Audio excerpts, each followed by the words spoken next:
What's up, everyone, and welcome to the Mr. Warren Hayes Show. I am Mr. Warren Hayes, and I'm going to start right off by saying thank you very much for checking out this very first episode.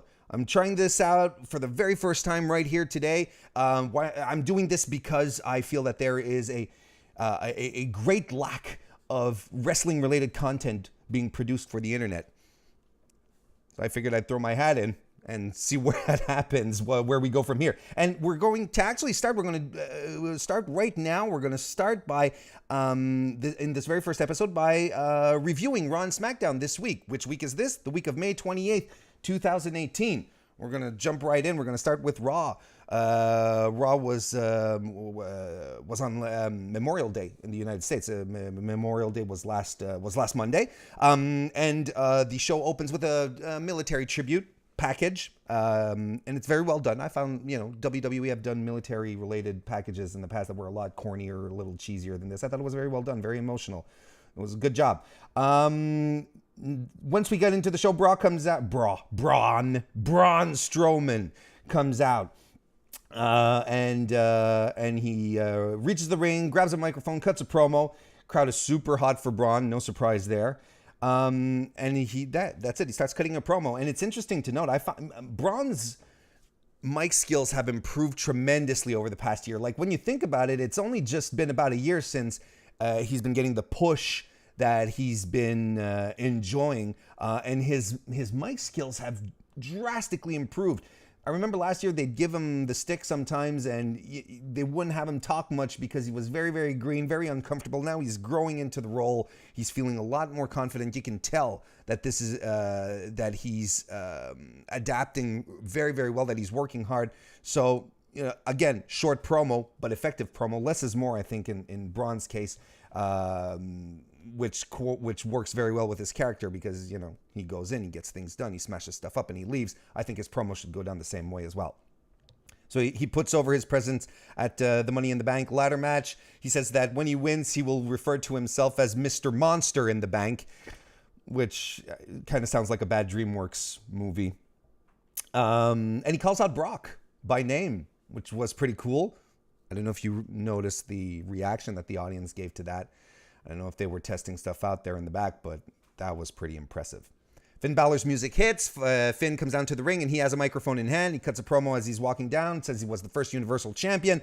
I never lost it. I'm going to take back what is mine, essentially. And when he reaches the ring finally and confronts Braun face-to-face, Braun jaws a little bit and tells him, he tells Finn, you put up a really good fight for a little guy.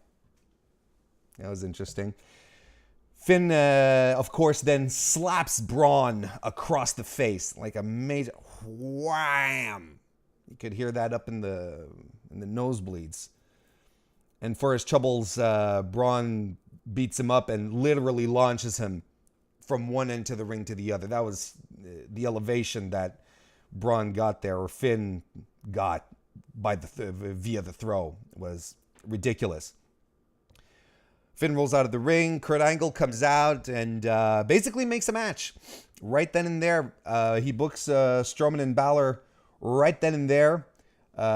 His reasoning being that they had such a good match last week, they should do it again this week. Okay. We cut to commercial when we're back. Kevin Owens has joined the commentary team, which is always a good thing. Kevin is always great when he's really great on commentary. All the time.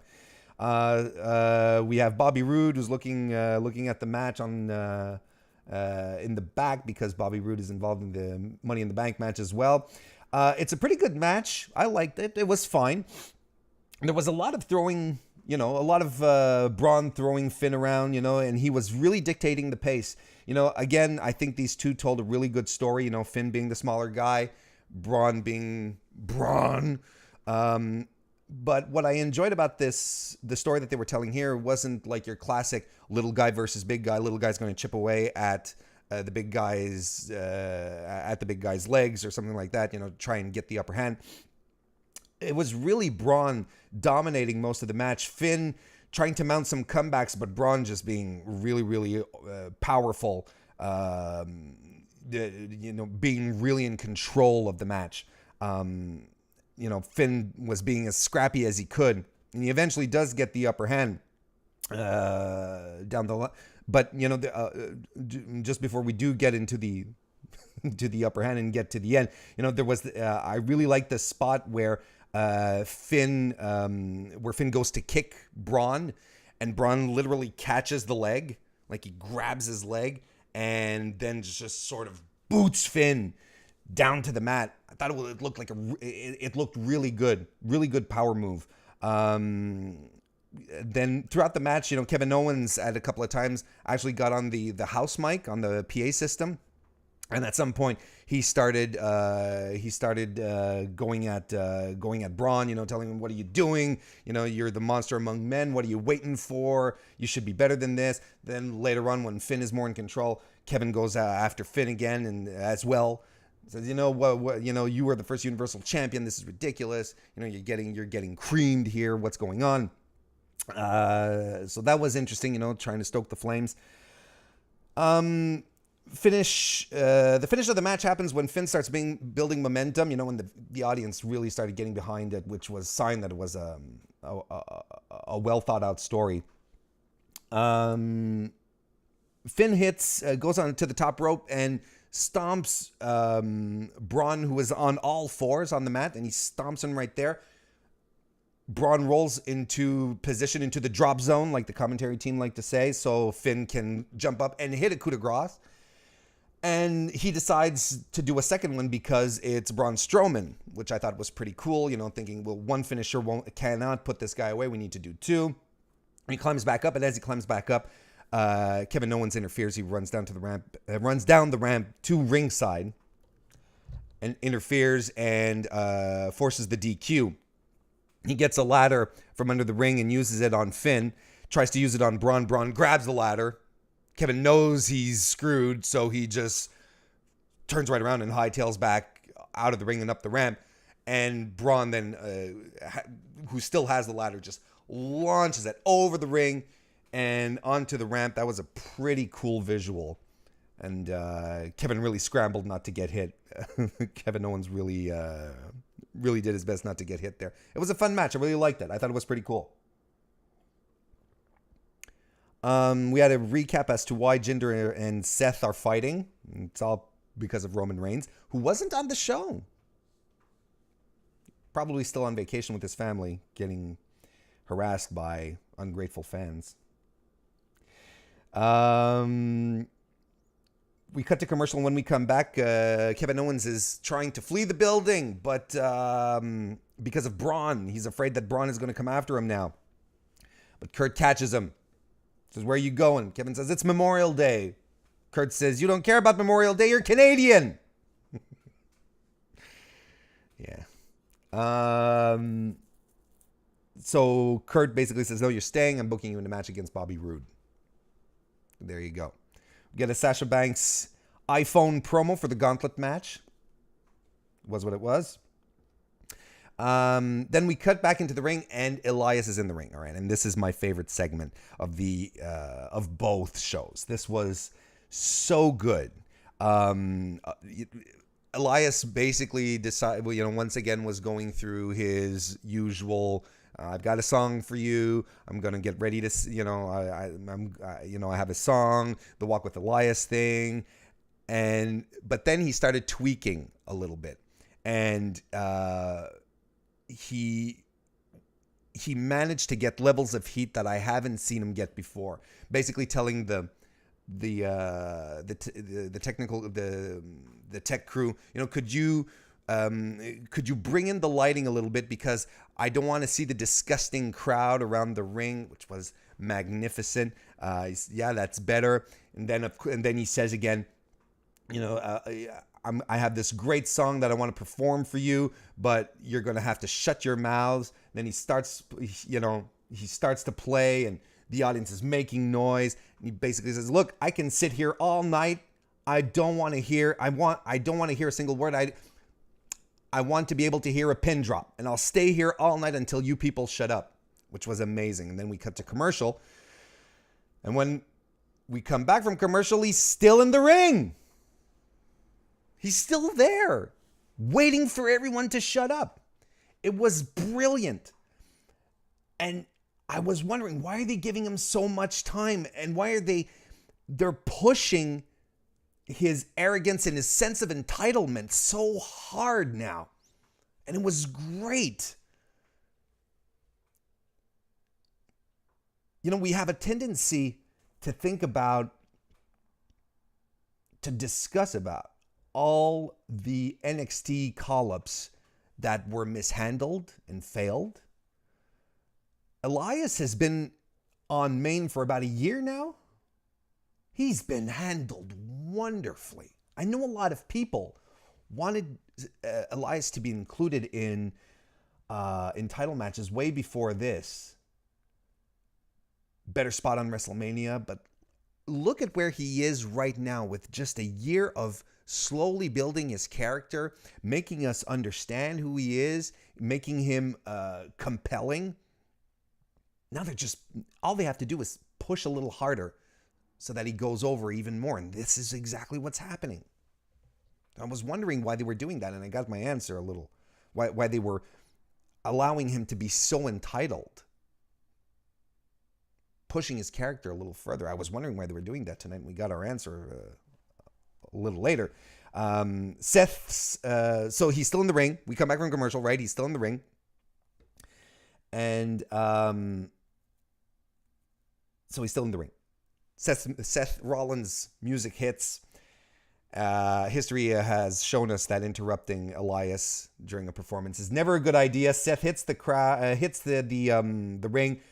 The audience is chanting "Happy Birthday" to Seth, but Seth has one thing in mind. He wants to have his match against Jinder Mahal. So Seth coolly comes in, very slowly grabs the stool that Elias was sitting on and tosses it out of the ring. And then he bows over and he says, "Here, would you please exit, sir?" And Elias obliges very reluctantly, but does it.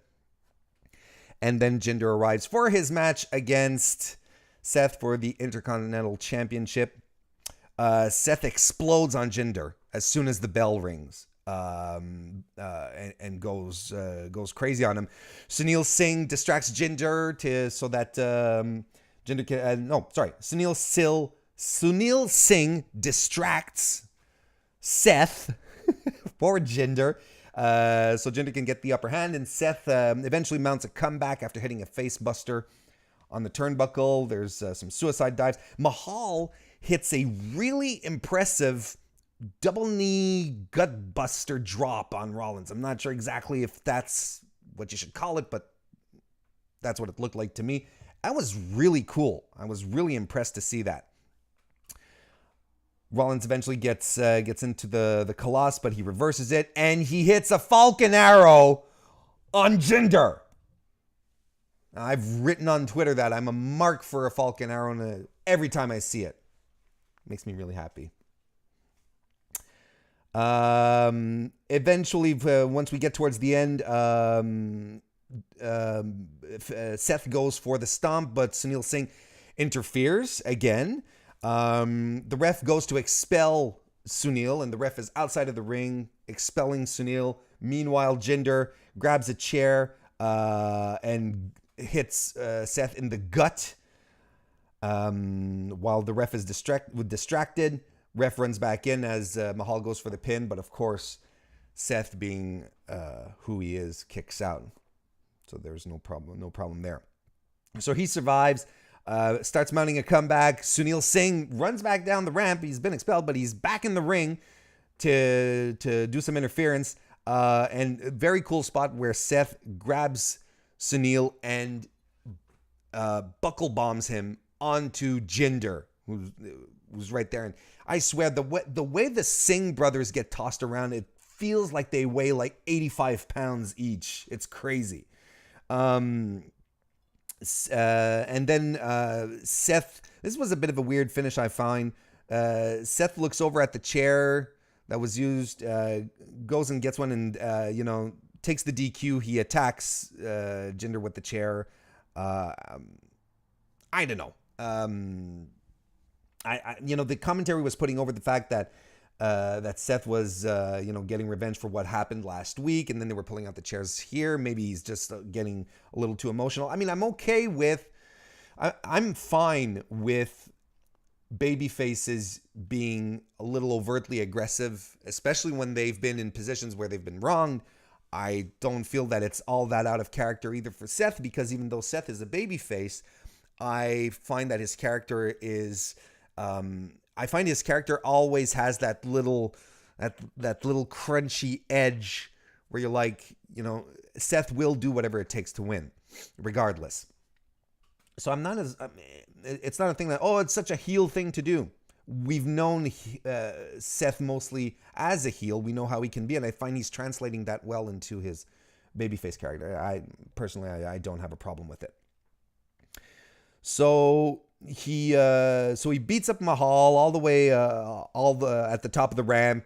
He chair shots Sunil Singh as well, and he's celebrating at the top. Eventually, he jumps up on the announce table. He jumps up on the announce table, raises his arms in victory. Next thing you know, Elias pops out of nowhere and guitar shots him to the back. Seth just flies off the commentary table and right into the production area. Pretty big bump that he took there. We cut to commercial. We come back and he's doing the stretcher job.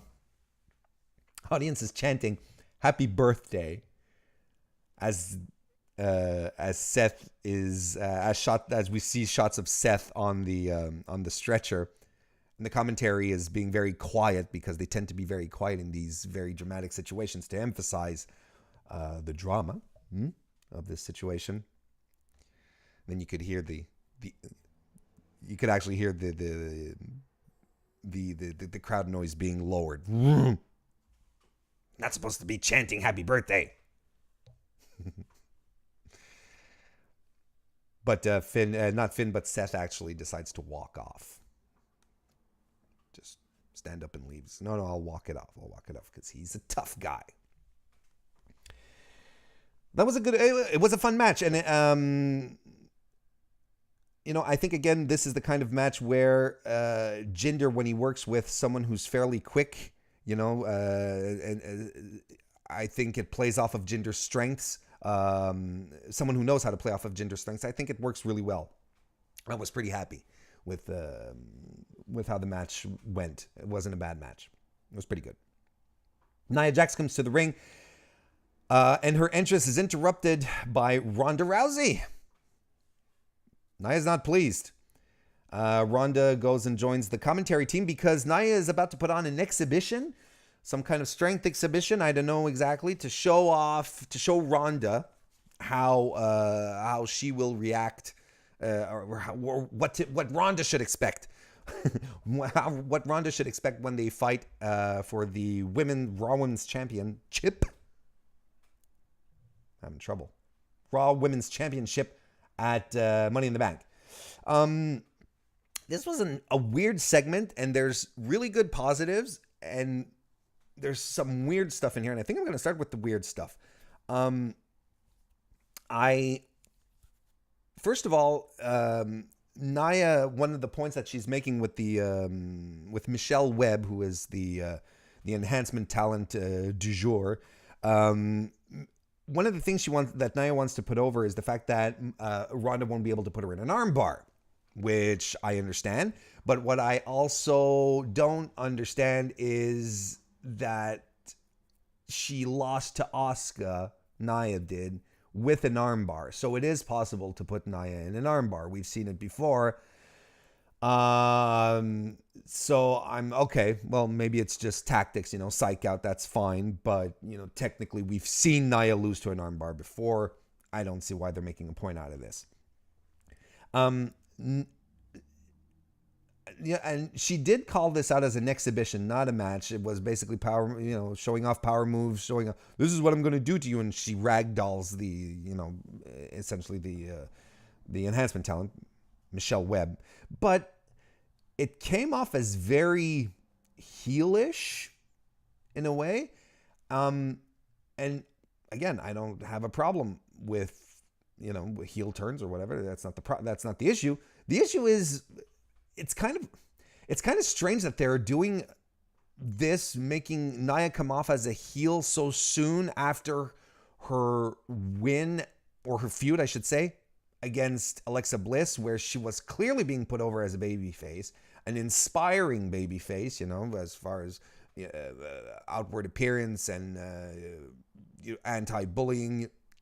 So I find it kind of strange that they're, sort of pushing her over onto the heel spectrum of things, which I understand in a way, because Ronda is quite obviously a babyface. They want to put her over huge as a babyface, which is fine. And I think that in this type of situation, you need to have a clear good guy, clear bad guy, or good gal, bad gal in this case. But it did feel a little strange to me. One thing that I really did like about this segment is how loose and smooth and comfortable Nia was doing her promo.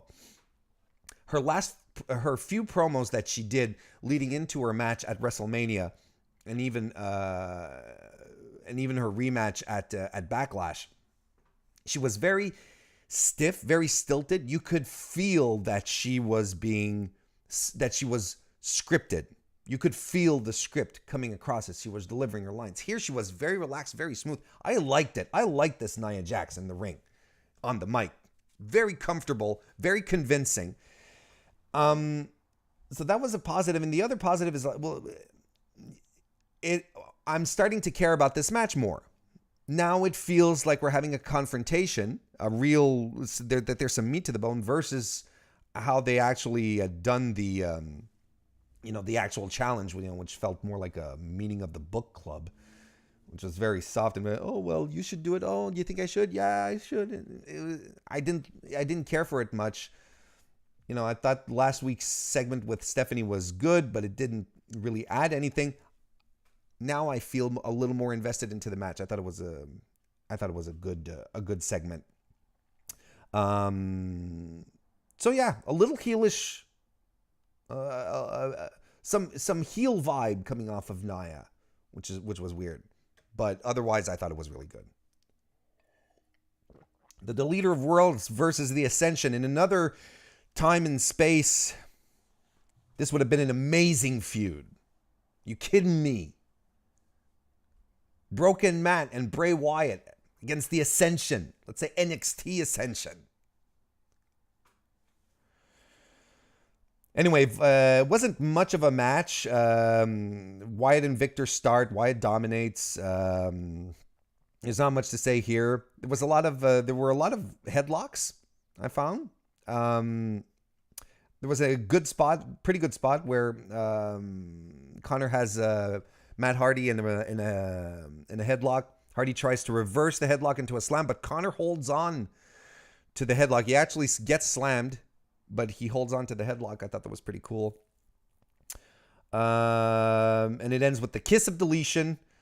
Another win for the Raw Tag Team Champions, who need some meat on the bones and fast.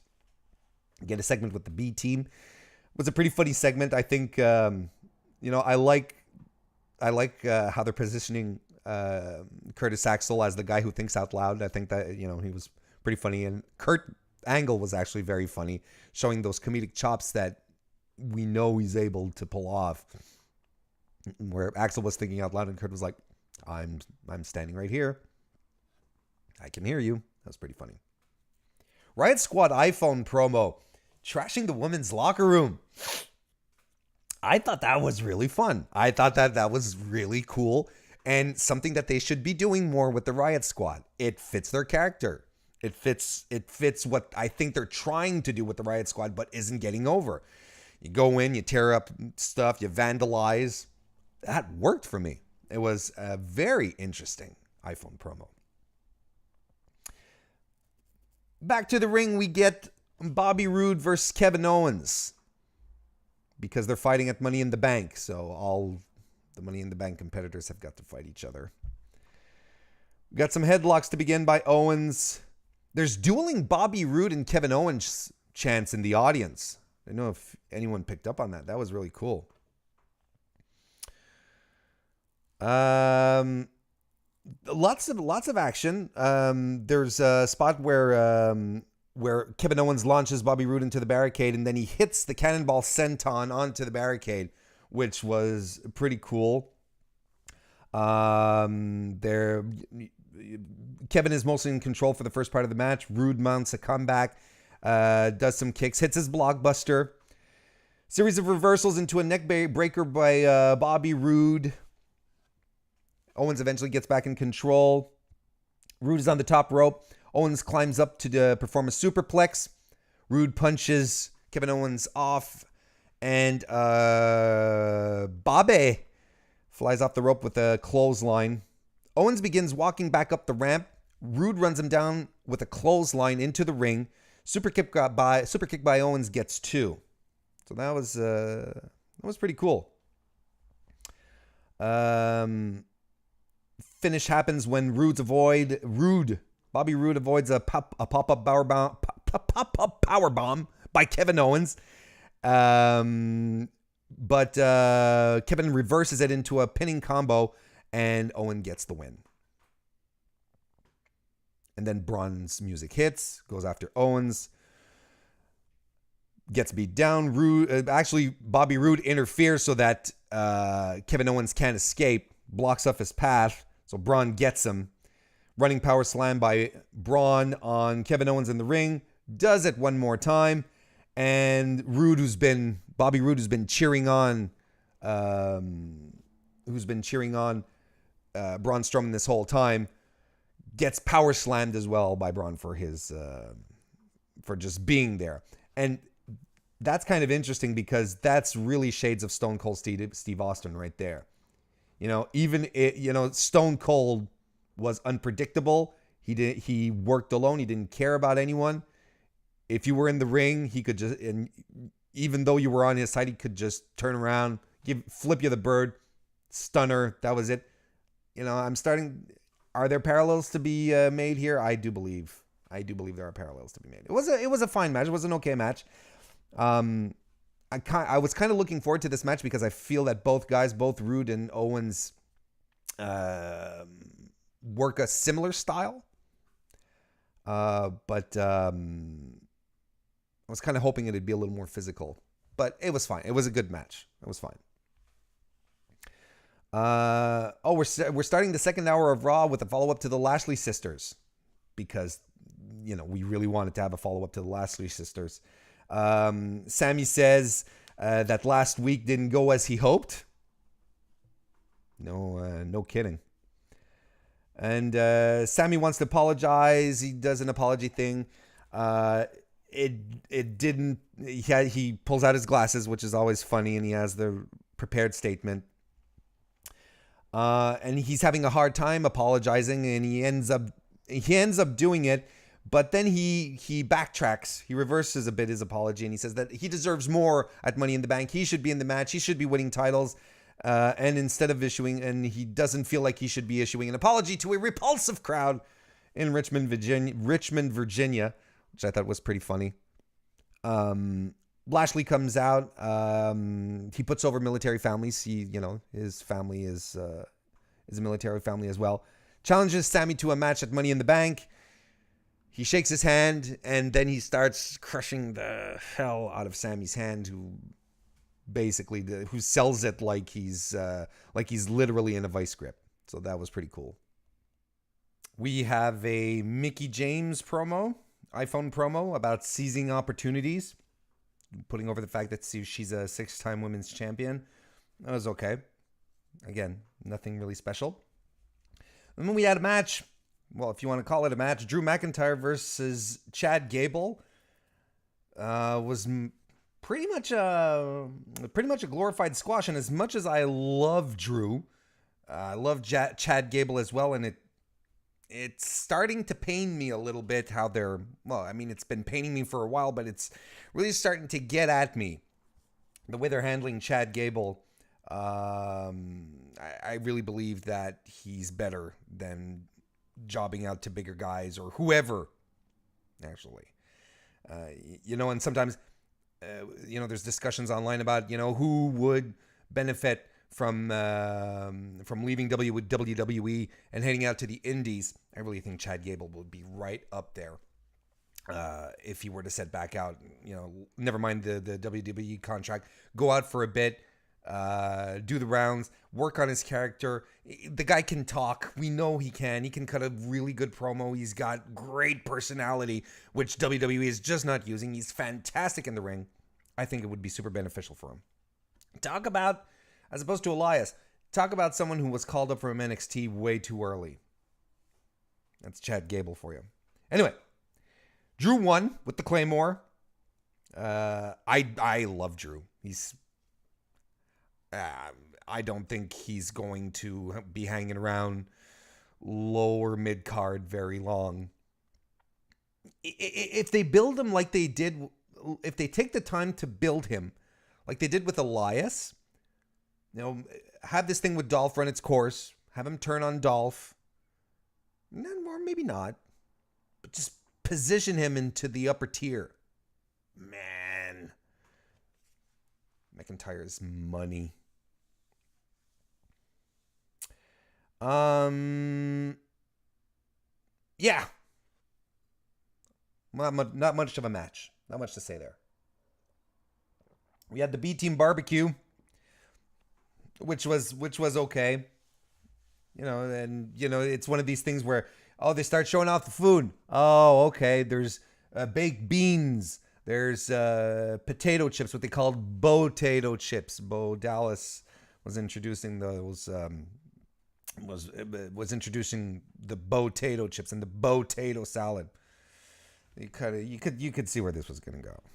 It didn't take rocket genius science person thing to figure out what was going to happen here. Anyway, it was okay. It was fine. People started throwing food at each other. It was pretty funny that Rhino was just sitting with his tray of sandwiches and just eating while everyone was fighting. He didn't care. He was having food. I thought that was a nice touch. It ends with a food fight, and that's it. The B team, after beating all the other teams, everyone ended up going outside of the ring. I wasn't quite clear what was going on. Everyone started going after the B team and going after each other. Then the B team is the only team that was left. Anyway, they run in and they put Rhino through a table.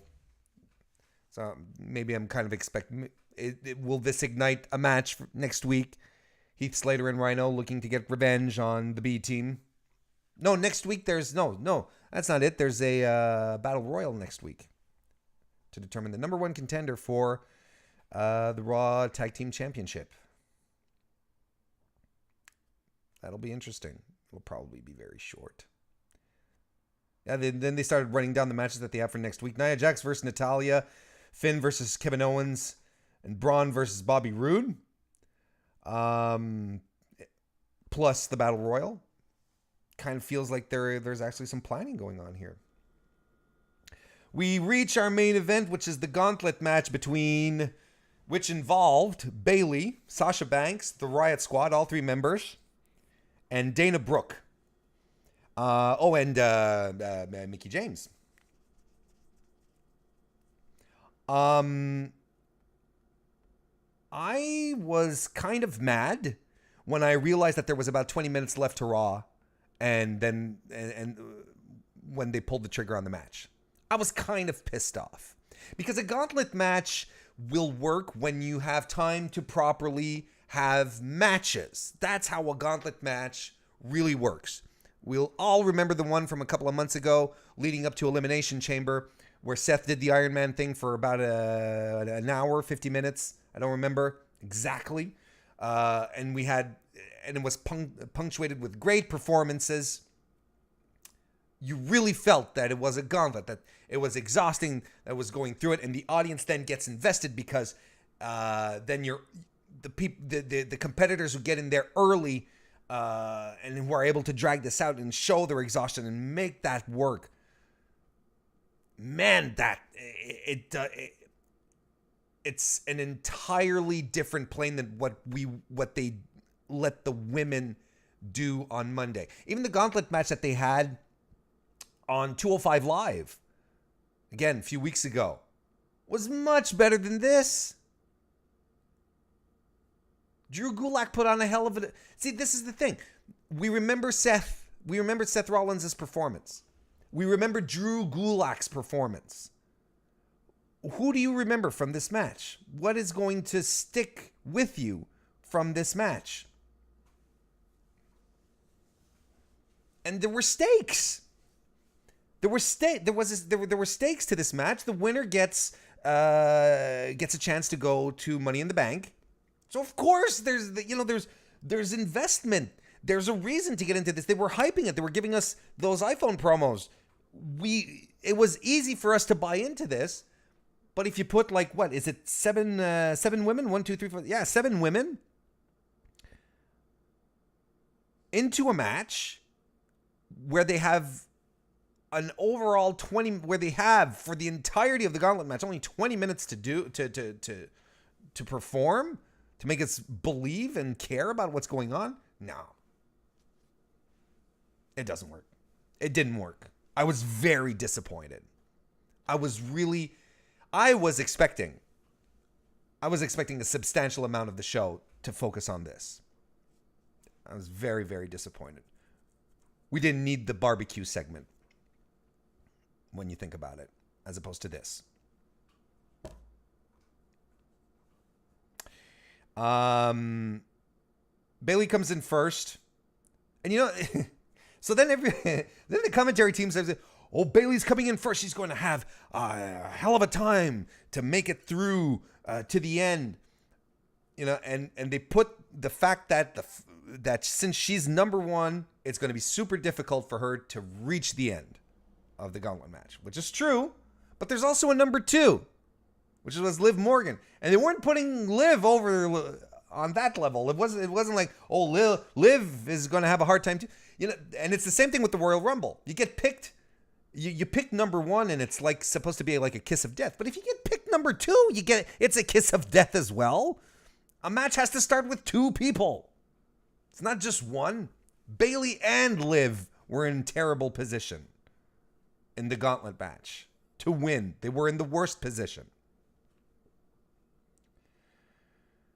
Anyway, Bayley cuts a promo as she gets in. She starts with Liv, and she Bayley to Bayley straight off. Like, what was it? Like 5 seconds. Bell rings. She hits it. 3 count. All right. You could immediately see where this was going. Sarah Logan is number 3. It was good. It was quick again. It was fine for what it was, but it was, again, very, very, very quick.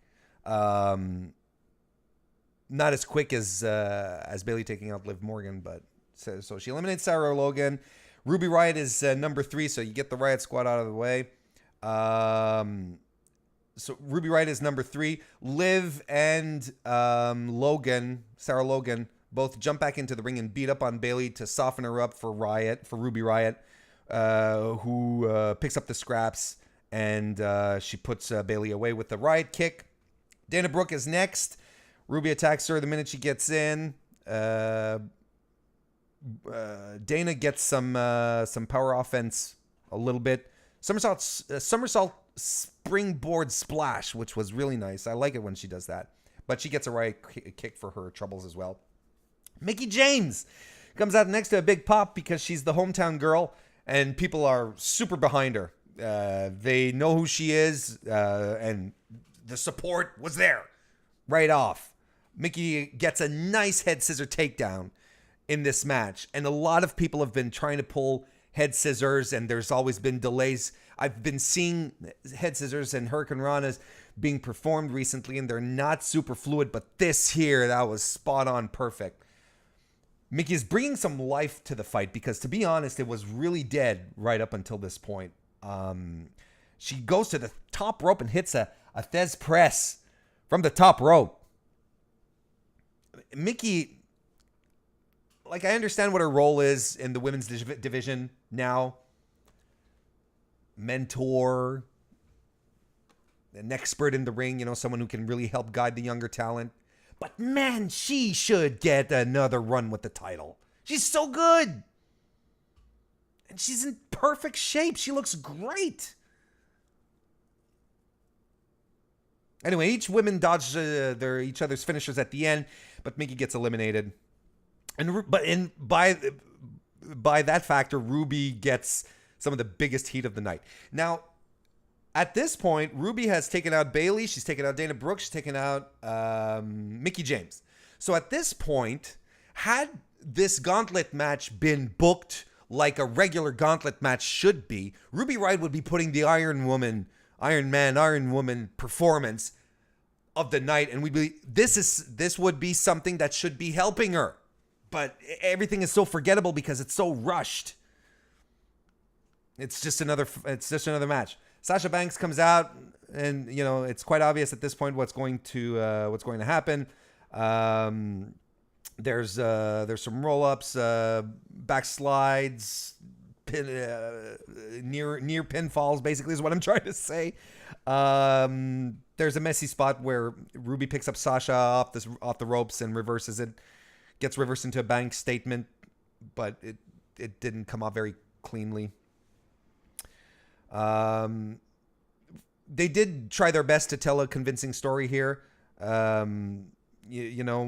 Ruby's doing everything she can to try and get Sasha down, and she can't, and Ruby's getting very frustrated. Finish comes when the finish was pretty cool. Ruby tries to superplex Sasha but Sasha powers out and she power bombs Ruby off the top rope. Bank statement. Riot Squad comes in for the save, but Sasha fends them off. Second Bank statement. Ruby taps. Sasha Banks is in Money in the Bank. So that was Raw. SmackDown Live was the next night on Tuesday, May 29. We have an opening segment with Samoa Joe. Now, if you want to start your wrestling program properly, you send out your most menacing guy, one of your top mic workers, and you let him do his magic, and I'll be damned if you're going to change the channel when that happens. God, that was good. Walks in, grabs a ladder, he gets to the ring, goes straight for a ladder under the ring, pushes it into the ring, opens it up, climbs to the top, and unhooks one of the briefcases. And I'm getting shivers because I'm like, this is what I want to see happen at Money in the Bank. This is the visual I want. It was so good. And then the promo he cuts. Man, seriously, this is not an unpopular opinion. Everyone loves Samoa Joe's. Everyone loves Samoa Joe's mic work as opposed to mine. His character is creepily confident hitman. He talks like he's in a Tarantino movie. The Bible references to Jacob's ladder, and oh my goodness! And then his promo. Then he turns his promo on Daniel Bryan, who's going to be facing later on in the evening. And starts talking about his wife, his daughter. Oh, that's threatening. That was really menacing. That brings out Daniel Bryan, who says, whoa, dude. There's certain lines you do not cross.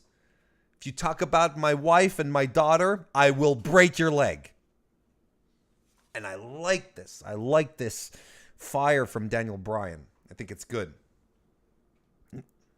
Daniel Bryan comes out and he's like, we're already here, man. Why don't we just do our fight right now? It's the main event. Who cares? Let's make it happen. Which, of course, is a signal for someone to run in and interrupt the promo. Big Cass.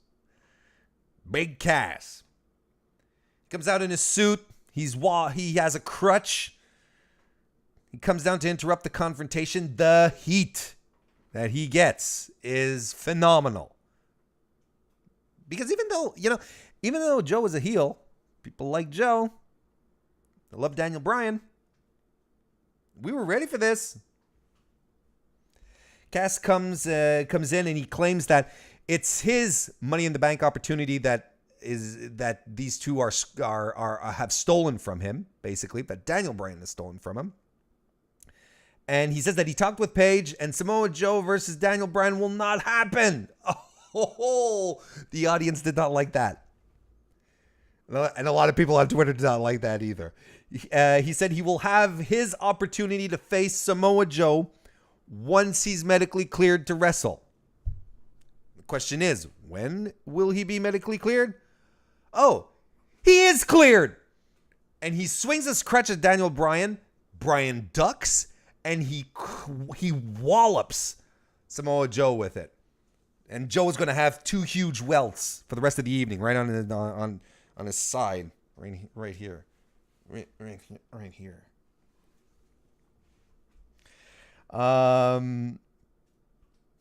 Yeah, so then everybody sort of, so then it turns into chaos, but Big Cass grabs the Money in the Bank briefcase that Joe brought down and starts clocking everyone across the head with it, and he's standing tall.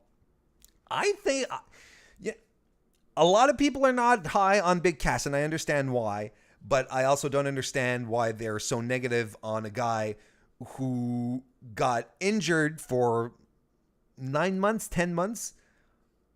He was out for 10 months, about 2 months into his first singles push.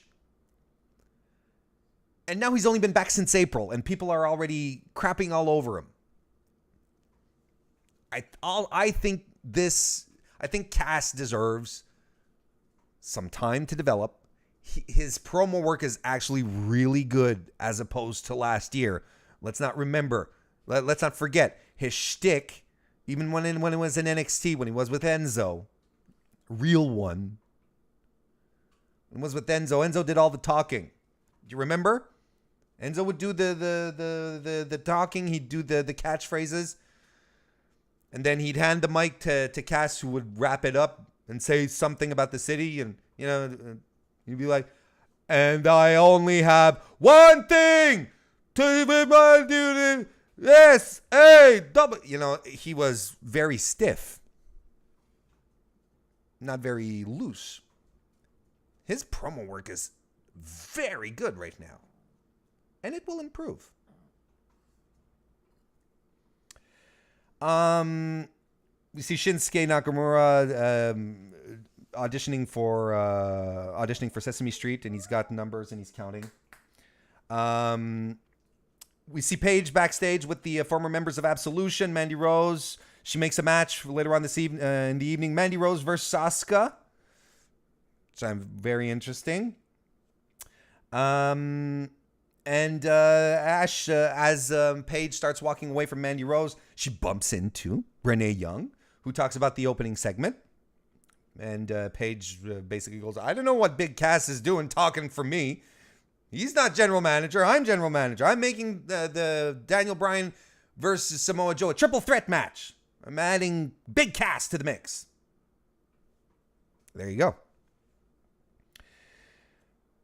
First match of the night is Shinsuke Nakamura versus Ty Dillinger. Ty Dillinger, who have I just noticed that he changed his hair? The little ponytail in the back, it never rang true with me. I never liked it. I thought it was a fine match for what it was. Basically, a match set to put Nakamura over, to put the concept of the last man standing match over, the 10 count. I thought it was good. I thought, despite the fact that it was a glorified squash, that Ty put in a lot of character, a lot of personality in here, and reminded me that his presence is greatly missed on SmackDown. So basically, Nakamura tries to knock Ty Dillinger out with a 10 count. That's what he's trying to do. And he's counting instead of the referee. It's pretty entertaining. It's kind of psychotic. I absolutely love heel Shinsuke. He's amazing. He's so good. Now they're using him properly. Letting him do what he needs to do. Match ends when Dillinger mounts a comeback, but he gets a flying knee. courtesy of Nakamura. Kinshasa, boom, the end. And after Shinsuke gets the pin and Ty Dillinger is regaining his senses, Nakamura hits him with a Kinshasa to the back of the head, then does the 10 count. It did wonders to put the match over, to put Shinsuke's character over even more, and to remind us that Ty Dillinger is sorely missed. Quick promo by AJ Styles putting over their match at Money in the Bank. AJ doesn't do well with scripted promos. That's all I have to say about that. Oh, it's the dance-off. Now, I know a lot of people like watching people dance. That's why there's competitive dancing shows on television. People really like that. They really do. I don't. I don't like people. I don't like dancing. Personally, I don't like watching people dance. It doesn't bring any type of entertainment to me. It doesn't scratch any itch. But I get it that some people do, and hopefully this segment entertained some of you, because it did nothing for me. It actually kind of makes me cringe watching people dance. I feel it makes me feel uncomfortable. I don't like it. So this segment didn't do anything for me. It was well done, but overall I didn't like it until they started fighting. Because Lana goes first, then Naomi, then Lana goes back after Naomi does her bit, and it's like, oh, should we dance together? And they're sort of like spinning around, holding hands, and then they do one of these, back-to-back poses. Yeah, we're so... I don't understand. Like that. And Lana hits a neck breaker on Naomi. Everyone starts fighting. It's chaos. Jimmy, the Uso... Because everyone was there. I forgot to mention. This segment. Everyone was there. The Usos came down with Naomi. Rusev Day came down with Lana. Everyone was there. And everyone started fighting at the end. And it set up a match for next week between, was it Jimmy Uso and Rusev? Or Aiden? I don't remember. See the New Day backstage, getting ready getting pancakes ready. And we see the Miz blindfolded, warding off pancakes that the bar is throwing at him. That was pretty funny. Which led us into our next match. The New Day versus The Miz and Sheamus and Cesaro. And this was a fun match. This was good. This was really, really good. I liked how, I liked the energy. I liked the spots they pulled off. Told a great story.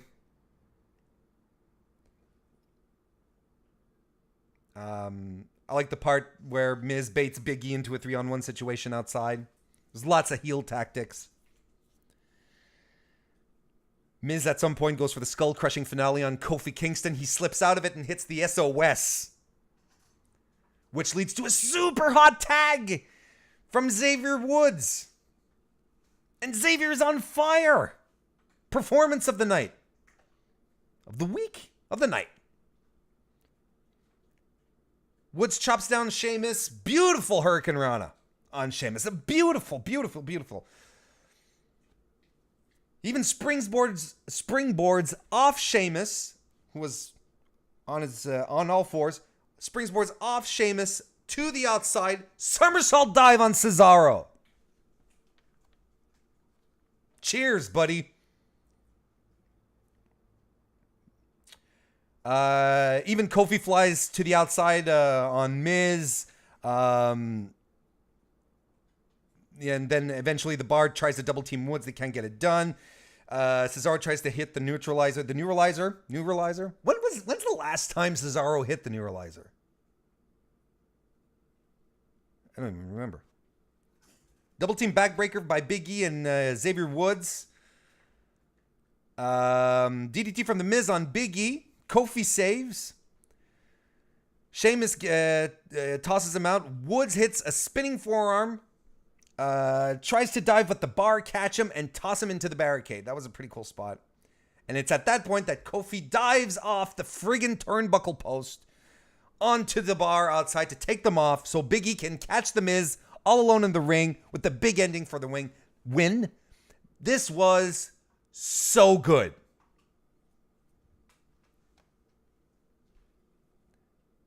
I keep saying, never split up the New Day.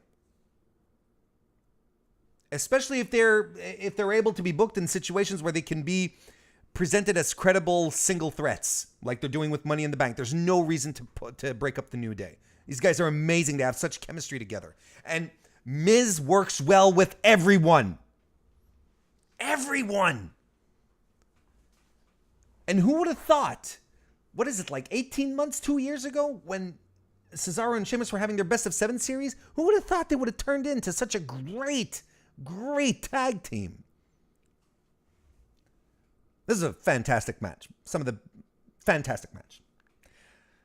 Club have the Club, Gallus and Anderson. They have a little promo calling Luke Gallows calls Carl Abs Anderson. And they're interrupted by the Bludgeon Brothers, who can control broadcasting on television apparently now because they're spoopy. I'm glad they're starting doing these promos again, because when they were doing the introductory vignettes leading up to their debut, man, I thought they were the most unintentionally funny things ever because of the deliveries that these guys had, the words that they were saying and the delivery. And Luke Harper had some classic, the depraved will infect the decent. Oh, God. It's very difficult. I like the Bludgeon Brothers. It's fine. They have a great gimmick. It's kind of hard to take them really seriously because of the delivery they have. It's funny. Mandy Rose versus Asuka. Carmella comes out for commentary. And Mandy Rose comes out first. And during Mandy Rose's entrance, I think Corey Graves had an aneurysm. Because he was going on about Mandy Rose, God's greatest gift to mankind. And, and of course he's going nuts about Carmella as well. And he's talking about chipmunks and a hawk swooping in.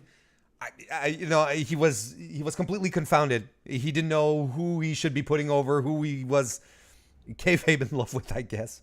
Maybe it's not kayfabe. Maybe. I don't know. It was really funny. He just completely lost it at that point.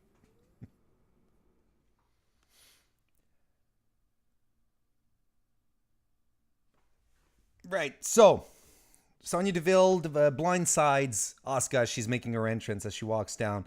And Mandy goes in strong. She gets a really nice gut-wrench suplex on Asuka, which I liked. I think Mandy is improving, which is a good thing.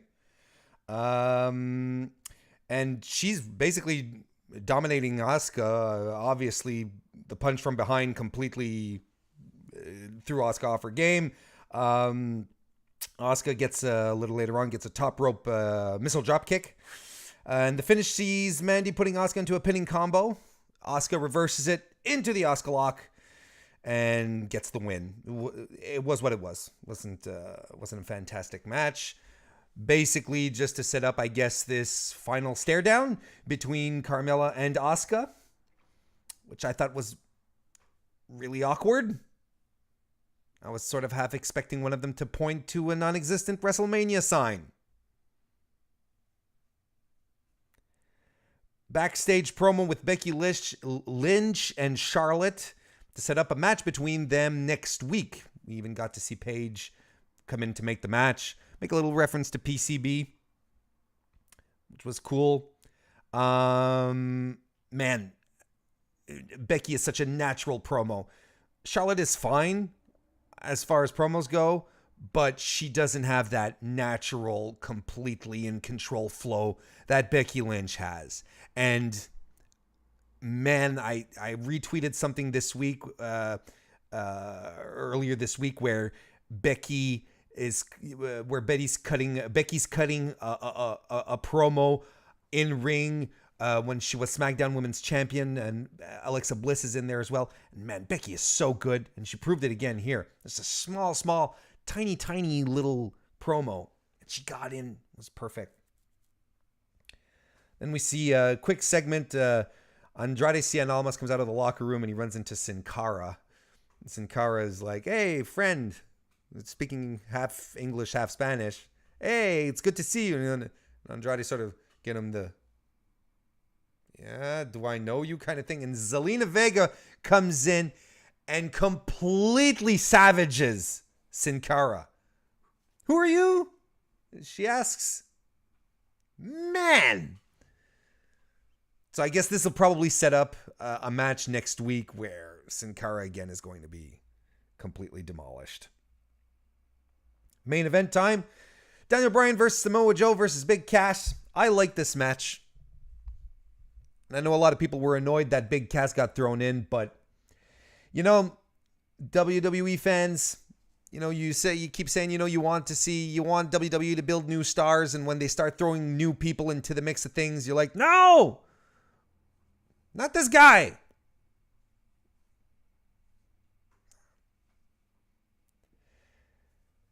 It was a good match. Cool spots. Was a lot of fun. As much as I'm on... Look, Cass is not my favorite wrestler. I don't think he'd break my top 20. And I'll keep it there. I don't want to go any further than that. But I'm also pro giving the guy a chance. Like I said a little earlier. Just like I said, just a few minutes ago. Cass was in a tag team most of his career. He starts his singles push, and within 2 months, he gets injured. He's out for 9 months? He comes back. He's 1 month into his return, maybe a month and a half. 6 weeks at the most. And people are calling him trash. He's useless. He's pointless. I would love to have the wrestling insight that some of you have, to be able to call a wrestler out as complete garbage when he hasn't even had the proper time to shine and prove himself. And yes, in this case, I feel that it does give a bit of, it does stoke the fires a little bit, because you have Samoa Joe and Daniel Bryan, who are incredibly accomplished wrestlers, two top guys. You throw in Cass in here, who's a little slower, who doesn't have quite the move set. Man, you also have to, WWE has to help book this guy properly as well. I think putting him in feud with Daniel Bryan is a great idea to establish him as a big heel. But I feel that this match here, putting him in this triple threat, was ill-advised, especially since it was hyped, especially since people were expecting this match to happen, Daniel Bryan versus Samoa Joe. Yes, it gets heel, but is it a heel heat? But is it the good kind of heel heat that you want? A lot of back and forth, some great spots. Bryan had a really beautiful top rope hurricane run on Joe. He hits the running drop kicks on him. Cass hits the East River crossing on Daniel Bryan. Haven't seen that in a while. Joe breaks up the pin. All men at some point get exhausted. Daniel Bryan working Cass's injured knee. Again, a very heel thing to do, but I really like it when baby faces can get that little edge in. It's smart. It's smart wrestling. I like it. Daniel Bryan is supposed to be a smart guy. He's a submission guy. He wants to work the knee because he wants to get into a submission, right? Makes sense to me. Hitting dragon screws on Cass's leg, hurt leg. Bryan even has the yes kicks on both Joe and Cass.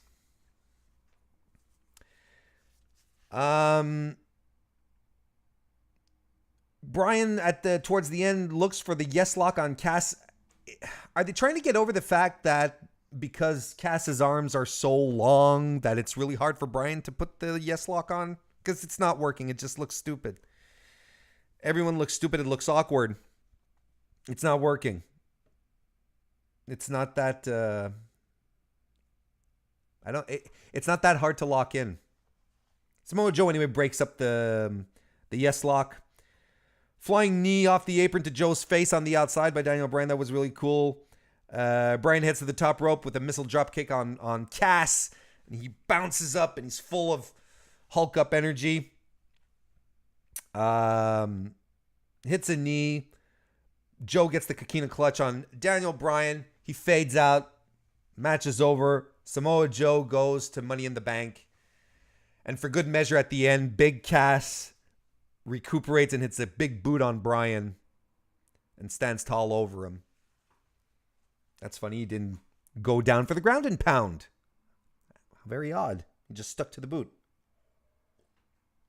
I'm really glad Samoa Joe is going to Money in the Bank. I have no problems with Daniel Bryan losing this match or losing matches in general.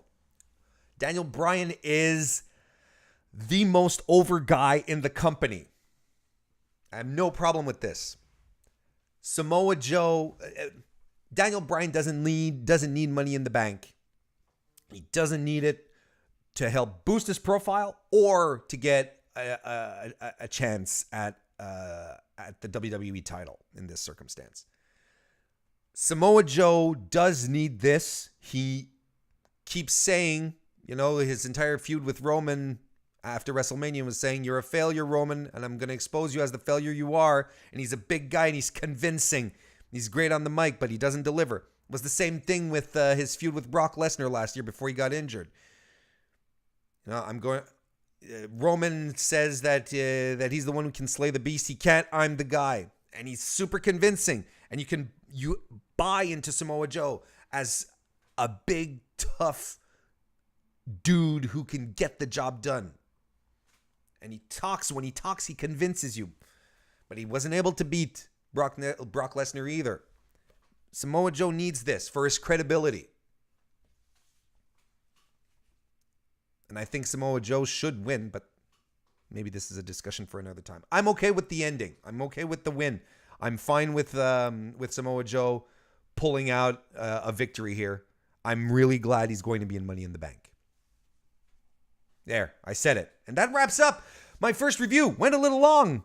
I'm going to try and cut this down maybe for next week. Should I do this again? If you have any thoughts, hey, hit me up. Why don't you leave me a comment in the comment section? Or better yet, find me on Twitter. You can find me at Mr. That's M-R, Mr. Warren Hayes.